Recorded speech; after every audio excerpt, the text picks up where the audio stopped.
Hello, I'm the Meta here, and today I'm gonna address the elephant in the room and pose the question: should the Pelicans trade Anthony Davis?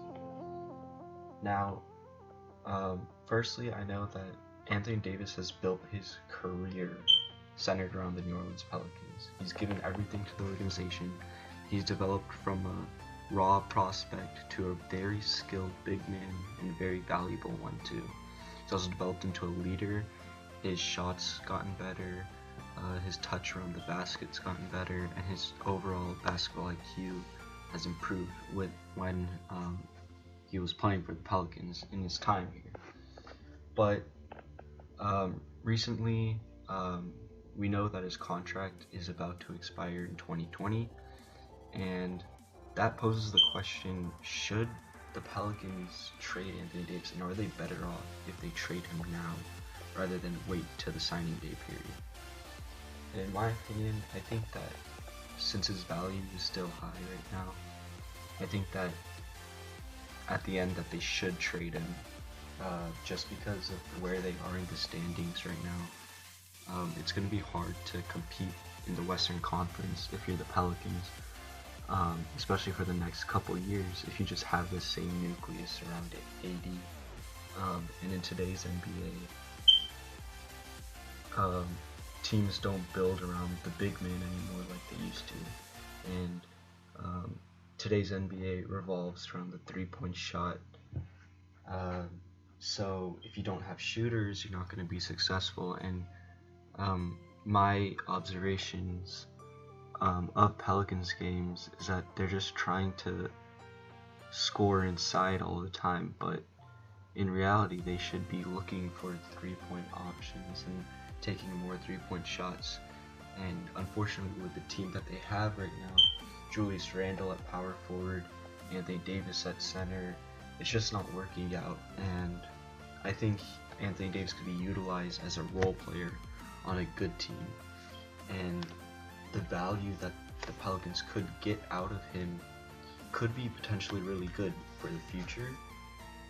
That's one point, because right now they can't compete with the stacked Western Conference. I mean, they're 14th out of 15th, and they're an average team, but you're not going to be able to compete with these other stacked and loaded teams. So what they could do is they could just wait it out, buy for the future, and prioritize for the future, so that you could get a crack at a championship maybe later on when these giant teams are worse off.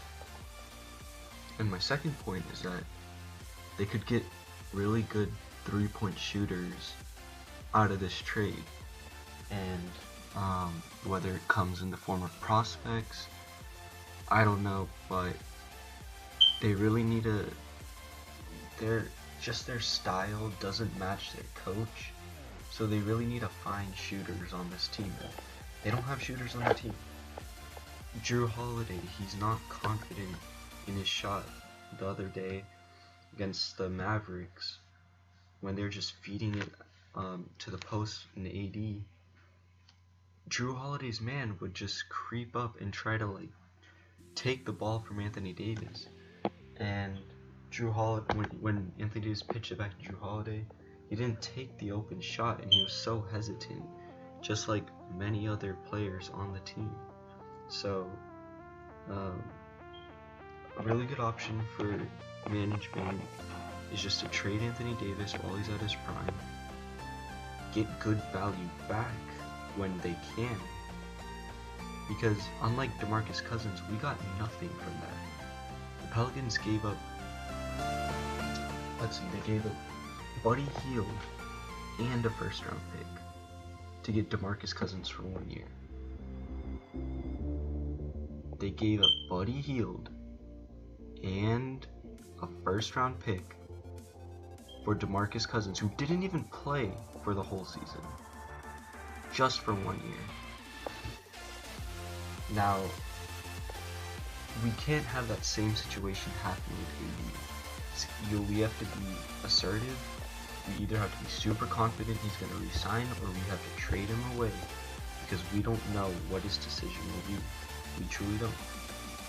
So I think we should build for the future, get 3-point shooters, because that's what you need to be successful. We can't keep dumping it off to AD all the time, try to make him force a shot for only 2 points. We have to have good ball movement, good execution. That's one thing we're missing, is just the ball movement, and the ball movement that leads to shots. Our ball movement leads to drives and slashes and cutters.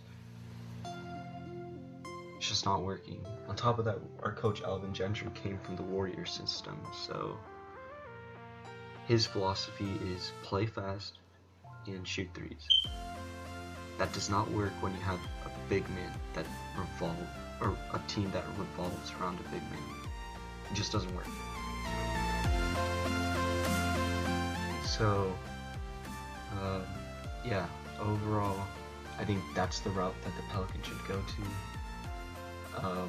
Possible trades include going to the Lakers, but the problem with that is the Lakers, I don't know if they're willing to give up some of their young assets. I see maybe them giving away like Josh Hart or Svi Mikhailuk, 2 really good young players. Like, they're solid, not the best, but they're solid. We could really use them, and maybe, I don't know, like a couple draft picks for the future.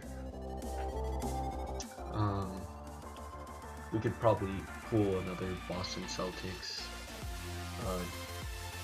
Brooklyn Nets trade, and probably give them the present but take the future from them. And that's all it's about. Like, in the present, if you're not winning, you have to rebuild. And I think that Anthony Davis's power to like carry the team is just so immense that we don't realize that we're in a rebuilding situation. We don't realize that our team is shallow, and we don't realize that we're relying on Anthony Davis so much. So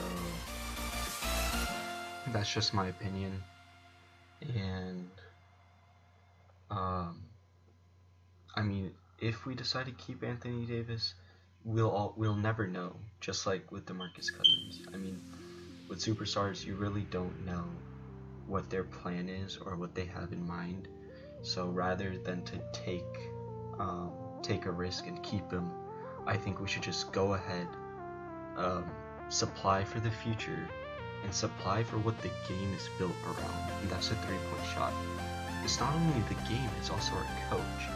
So if we want to play fast, if we want to shoot a lot of threes, if we want to score a lot of points, having a dominant big man that doesn't have the athleticism of, say, like a 6'5" shooting guard who can knock down threes, or a 6'7" wing player that can knock down threes, his impact on the game is not the same as a player that fits the system. Even though he's more dominant, even though he's better skill-wise, even though he's stronger, even though he's taller, even though he's bigger, another guy who can shoot threes is more valuable to his game. And I think that we have, also in today's NBA, you can't be polarized as a team. So what I mean by that is you can't only have one good player.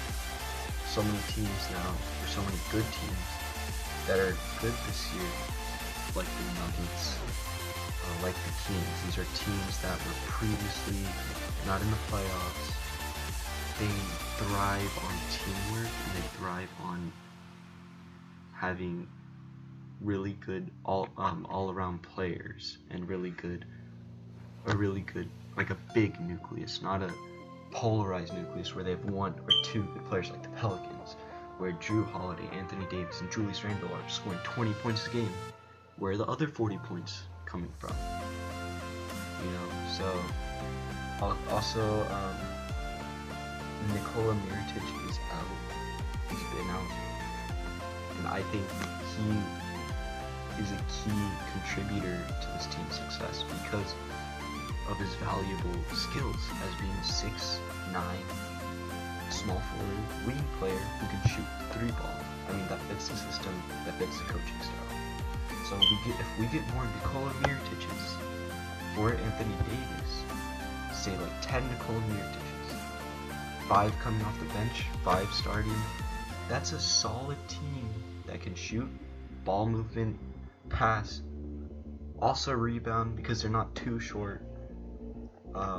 Yeah, so I think Anthony Davis, his skill set is more useful on being a role player on a good team rather than scoring 28 points a game, 15 rebounds a game, but not getting it done on the win column. So that's my opinion.